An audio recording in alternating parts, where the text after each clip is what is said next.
Hello दोस्तों, स्वागत है आप सभी का इस वीडियो में। एसएससी जीडी 2024-25 की वैकेंसी आ चुकी है और आज से हम एसएससी जीडी के डायरेक्ट प्रीवियस ईयर क्वेश्चन का प्रैक्टिस लगाएंगे, जिससे आपको पता चलेगा कि पिछले वर्ष के एग्जाम में किस प्रकार के क्वेश्चन पूछे गए थे, कौन से टॉपिक ऐसे हैं जहां से रिपीट प्रश्न पूछा जाता है, क्वेश्चन पूछने का तरीका क्या है। यह सभी चीज़ आपको आज के वीडियो में समझ में आ जाएगा। 23/1/2023 के प्रथम पाली में यह प्रश्न पूछा गया था। चलिए प्रैक्टिस को हम स्टार्ट करते हैं। क्वेश्चन नंबर 1, जब निर्यात आयात से अधिक होता है तो इसे किसकी स्थिति के रूप में जाना जाता है। क्वेश्चन नंबर 1 का आंसर हो जाएगा, इसे व्यापार अधिशेष के रूप में जाना जाता है। हम प्रीवियस ईयर क्वेश्चन को प्रैक्टिस लगाने के साथ साथ इनसे संबंधित जितने भी प्रश्न आने वाले एग्जाम में पूछे जा सकते हैं उनको भी समझेंगे, ताकि क्वेश्चन आप अच्छे से आंसर लगा सकें। क्वेश्चन नंबर 1 का आंसर हो जाएगा ऑप्शन नंबर बी। लेकिन क्वेश्चन में पूछा जाए कि जब आयात निर्यात से अधिक हो तब इसे किस रूप में जाना जाता है। जब आयात निर्यात से अधिक हो तो इसे व्यापार घाटा के रूप में जाना जाता है। यह दोनों आंसर याद रखेंगे। क्वेश्चन नंबर 2, खेलो इंडिया यूथ गेम को पहले किस रूप में जाना जाता था। खेलो इंडिया यूथ गेम को 2019 से पहले इसे खेलो इंडिया स्कूल गेम के रूप में जाना जाता था। Option number D question number 2 का आंसर हो जाएगा। 2019 से पहले दोस्तों खेलो इंडिया स्कूल गेम का पहला संस्करण यह खेला गया था दिल्ली में, याद रखेंगे। क्वेश्चन नंबर 3, लोकसभा का सदस्य बनने के लिए न्यूनतम आयु कितनी होनी चाहिए। यह प्रश्न कई बार एग्जाम में बन चुके हैं और काफ़ी आसान क्वेश्चन भी पूछे जाते हैं एग्जाम में। जिस भी क्वेश्चन का आंसर पता रहेगा साथ में कमेंट बॉक्स में ज़रूर बताएंगे। इस क्वेश्चन का आंसर हो जाएगा, लोकसभा का सदस्य बनने के लिए न्यूनतम आयु होनी चाहिए 25 वर्ष से, और राज्यसभा का सदस्य बनने के लिए न्यूनतम आयु आपकी होनी चाहिए 30 वर्ष। यह दोनों याद रखेंगे। एक क्वेश्चन और पूछा जा सकता है कि राष्ट्रपति पद के लिए न्यूनतम आयु कितनी होनी चाहिए। इस क्वेश्चन का आंसर बताएंगे सभी स्टूडेंट कमेंट बॉक्स में।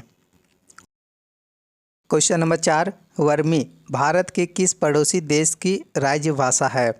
क्वेश्चन नंबर 4 का आंसर हो जाएगा, वर्मी भारत के दोस्तों म्यांमार पड़ोसी देश के राज्य भाषा है। ऑप्शन नंबर डी आंसर हो जाएगा। भूटान का राज्य भाषा क्या है। क्वेश्चन नंबर 4 का आंसर हो जाएगा, भूटान का राज्य भाषा है जोंगखा, याद रखेंगे। लेकिन एक और एग्जाम में पूछा जाता है नेपाल का राज्य भाषा, तो नेपाल का राज्य भाषा होगा नेपाली। तिब्बत का राज्य भाषा है दोस्तों तिब्बती। चीन का राज्य भाषा क्या होगा, इस क्वेश्चन का आंसर बताएंगे कमेंट बॉक्स में। क्वेश्चन नंबर 5 है, अप्रैल 2022 में दिल्ली के नए मुख्य सचिव के रूप में किसे नामित किया गया था। देखिए यह प्रश्न करंट अफेयर का है और इस समय पूछा गया था। क्वेश्चन नंबर 5 का आंसर हो जाएगा नरेश कुमार, इस क्वेश्चन का आंसर हो जाएगा। वर्तमान में दोस्तों मुख्य सचिव के रूप में कौन नामित है, शायद धर्मेंद्र है। इस क्वेश्चन का आंसर हमें कंफर्म नहीं पता है, आप अपने से एक बार गूगल में सर्च कर लेंगे कि दिल्ली के नए मुख्य सचिव अभी वर्तमान में कौन है। क्वेश्चन नंबर 6 है, भारत में शरद का मौसम निम्नलिखित में से किस महीने के अंतराल के अंतर्गत आता है। इन सभी ऑप्शन में से शरद का मौसम या आता है अक्टूबर से नवंबर महीने के अंतराल में। क्वेश्चन नंबर 6 का आंसर हो जाएगा ऑप्शन नंबर बी। देखिए बाकी के सारे इम्पोर्टेंट है, तो मार्च और मई के बीच में आता है ग्रीष्म ऋतु। दिसंबर और फरवरी के बीच में कौन सा आता है, तो शिशिर ऋतु, याद रखेंगे। जून से सितंबर के बीच में कौन सी ऋतु आती है, तो यह वर्षा ऋतु आती है। यह चारों के चारों इम्पोर्टेंट है और एग्जाम में रिपीट पूछे जा चुके हैं। क्वेश्चन नंबर 7 है, विश्वरूपम फिल्म के लिए सर्वश्रेष्ठ कोरियोग्राफी का पुरस्कार किसको दिया गया था। क्वेश्चन नंबर 7 का आंसर हो जाएगा पंडित बिरजू महाराज को दोस्तों वर्ष 2016 में बाजीराव मस्तानी फिल्म के लिए सर्वश्रेष्ठ कोरियोग्राफी का पुरस्कार दिया गया था। क्वेश्चन नंबर 7 का आंसर हो जाएगा option number D. Pandit Birju Maharaj यह संबंधित है कथक शास्त्रीय नृत्य से, आंसर याद रखेंगे। क्वेश्चन नंबर 8 है, किसी भी क्षेत्र का दाब एवं पवन तंत्र किस पर निर्भर करता है। इनमें से आंसर हो जाएगा, किसी भी क्षेत्र का दाब एवं पवन तंत्र निर्भर करता है स्थान का ऊंचाई एवं स्थान का अक्षांश, याद रखेंगे आंसर। बढ़ेंगे नेक्स्ट क्वेश्चन की ओर। क्वेश्चन नंबर 9, भारतीय राष्ट्रीय कांग्रेस की स्थापना कब हुई थी। यह क्वेश्चन कई बार कई एग्जामों में बन चुका है। इस क्वेश्चन का आंसर सभी स्टूडेंट को पता होगा कि 1885 में भारतीय राष्ट्रीय कांग्रेस का स्थापना हुआ था। लेकिन इससे रिलेटेड जितने क्वेश्चन एग्जाम में बन सकते हैं उनको समझेंगे। जैसे भारतीय राष्ट्रीय कांग्रेस का स्थापना हुआ था वर्ष 1995 में। स्थापना किसने किए थे? तो इसका स्थापना किए थे A.O. ह्यूम ने। इसके नेतृत्व में भारतीय राष्ट्रीय कांग्रेस का स्थापना हुआ मुंबई में, याद रखेंगे। और इस समय टोटल 72 प्रतिनिधियों ने भाग लिया था। और भारतीय राष्ट्रीय कांग्रेस के प्रथम अध्यक्ष कौन थे? तो व्योमेश चंद्र बनर्जी भारतीय राष्ट्रीय कांग्रेस के प्रथम अध्यक्ष थे। यह सभी इंपॉर्टेंट होंगे इस बार एग्जाम के लिए। क्वेश्चन नंबर 10 है, कंपनी संशोधन विधेयक 2020 को लोकसभा में किस मंत्री द्वारा पेश किया गया था? क्वेश्चन नंबर 10 का आंसर हो जाएगा अनुराग सिंह ठाकुर द्वारा यह विधेयक पेश किया गया था वर्ष 2020 में। क्वेश्चन नंबर 11, अनुच्छेद कहाँ से कहाँ तक अन्य बातों के साथ साथ राष्ट्रपति की योग्यता, कार्य और उनके कार्यकाल, निर्वाचन, पुनर्निर्वाचन की विधि और महाभियोग के वर्णन करते हैं? इस क्वेश्चन का आंसर हो जाएगा अनुच्छेद 52 से अनुच्छेद 62 तक राष्ट्रपति की योग्यताएं, कार्य, उनके कार्यकाल, निर्वाचन, पुनर्निर्वाचन की विधि और महाभियोग का वर्णन करते हैं। आंसर याद रखेंगे। क्वेश्चन नंबर 12, भगवान महावीर ने किस वर्ष की आयु में घर छोड़ दिया और ज्ञान की तलाश में वे जंगल में रहने चले गए? क्वेश्चन नंबर 12 का आंसर हो जाएगा या 30 वर्ष की आयु में दोस्तों घर छोड़ दिया। और भगवान महावीर या जैन धर्म के 24वें तीर्थंकर थे। 30 वर्ष की आयु में यह घर छोड़ दिया और ज्ञान की तलाश में वो जंगल में रहने चले गए। करीब 12 वर्ष की कठोर तपस्या के बाद इसे ज्ञान की प्राप्ति हुई। आंसर याद रखेंगे, इंपॉर्टेंट होगा।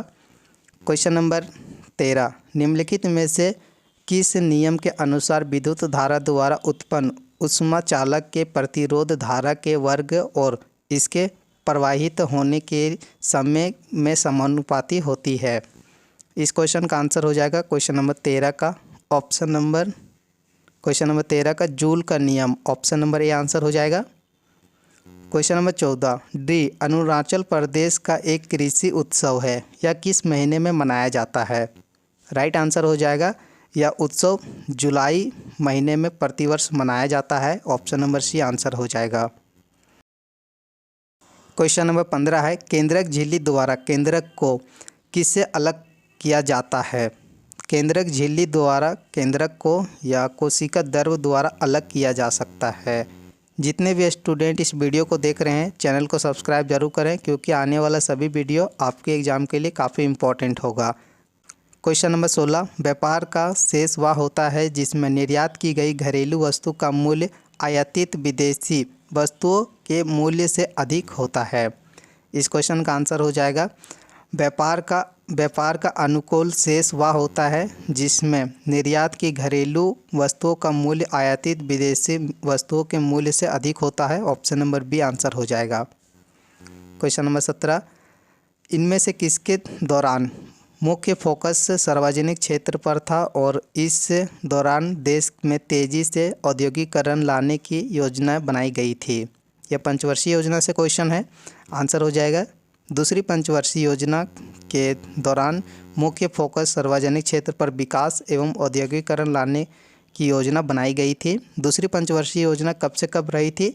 तो 1956 से 1961 तक दूसरी पंचवर्षीय योजना की अवधि रही थी। इसमें मुख्य फोकस सार्वजनिक क्षेत्र में विकास और औद्योगिकरण लाने की योजना लाई गई थी।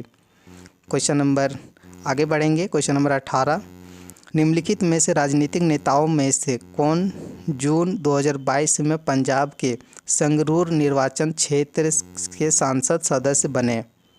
इनमें से आंसर हो जाएगा option number D Simranjeet Singh मान। आंसर हो जाएगा option number D. Question number 19, इस वीडियो का लास्ट क्वेश्चन, स्वामी विवेकानंद के जन्मदिन के उपलक्ष्य में 23वां राष्ट्रीय युवा महोत्सव आयोजित किया गया था। कहाँ? तो यह आयोजित किया गया था लखनऊ में। ये सभी करेंट अफेयर के क्वेश्चन हैं जो एग्जाम में पूछे जा चुके हैं और आंसर याद रखेंगे दोस्तों। 26वां राष्ट्रीय युवा महोत्सव 2023 को कर्नाटक के हुबली में आयोजित किया गया था। क्वेश्चन नंबर 20, इस वीडियो का लास्ट क्वेश्चन, संगीत नाटक अकादमी द्वारा मई 2022 तक कितने भारतीय नृत्यों को शास्त्रीय नृत्य के रूप में मान्यता दी गई है? इन सभी में से आंसर हो जाएगा ऑप्शन नंबर डी 8 शास्त्रीय नृत्य को मान्यता दी गई है संगीत नाटक अकादमी द्वारा, और कौन कौन से हैं? कथक, भरतनाट्यम, कथकली, मणिपुरी, ओडिसी, कुचिपुड़ी, शास्त्रीय एवं मोहिनीअट्टम। ये ऐसे 8 शास्त्रीय नृत्य है जिसे संगीत नाटक अकादमी पुरस्कार द्वारा शास्त्रीय नृत्य का दर्जा दिया गया है। आज के 20 MCQ क्वेश्चन में से आपका स्कोर क्या रहा, कमेंट बॉक्स में ज़रूर बताएं। डेली SSC GD के प्रीवियस ईयर क्वेश्चन का प्रैक्टिस लगाने के लिए इस चैनल को सब्सक्राइब, इस वीडियो को अपने दोस्तों के पास शेयर जरूर करें। आज का PDF आपको मिल जाएगा टेलीग्राम चैनल पर। थैंक यू दोस्तों, मिलेंगे नेक्स्ट वीडियो में। Bye bye, take care.